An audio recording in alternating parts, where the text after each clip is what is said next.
高雄即摆伫咧推设这大楼的厝尾顶做绿化，最近市委国小也甲这厝尾顶改做芳草果子园，而且还有装智慧野水系统，透过 AI 科技协助这植物的生长。若是这生态教育场所下开教室也当降温3度左右。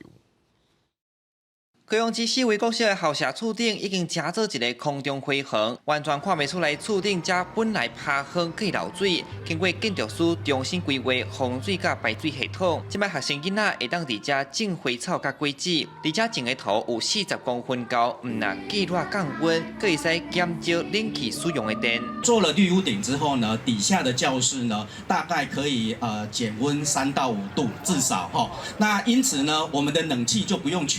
开的那么的强。原来的建筑的荷重可能没有考虑到这个部分。那轻质化的土壤里面，我们会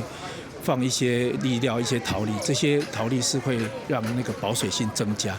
哦，那兼具这些功能对水的处理，那会让植物的生长环境更好。高雄市推送绿厝顶已经13栋，计共补助119件改建案。工务局表示，一般公寓大楼的民众，定会惊申请绿厝顶了后，颠倒害厝尾顶漏水。亲像高山区的这栋社区大楼，今年嘛才改建做绿厝顶，主委王凤如讲，因申请计关园的菜园啊，会当免惊漏水。即摆大楼厝顶加做祝福种菜活动的所在。因为有这样的预算，用那个植栽棚的方式，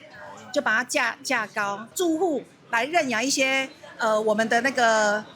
农耕区，那让那个住户多多参与。少子化之后，就是说其实人力已经非常不足，所以呢，我们这次透过这次的 AI 智慧控制呢，除了可以节水之外，我们都可以用手机 APP 去控制我们的一个浇灌系统。今年工务局申请加智慧压水补助，自动监测土壤甲空气湿度，会当控制压水的量，让食物维持更加利便。工务局表示，为了环保责任，期待有更加侪公寓大楼做伙改造厝顶。记者胡兆阳高雄采访报道。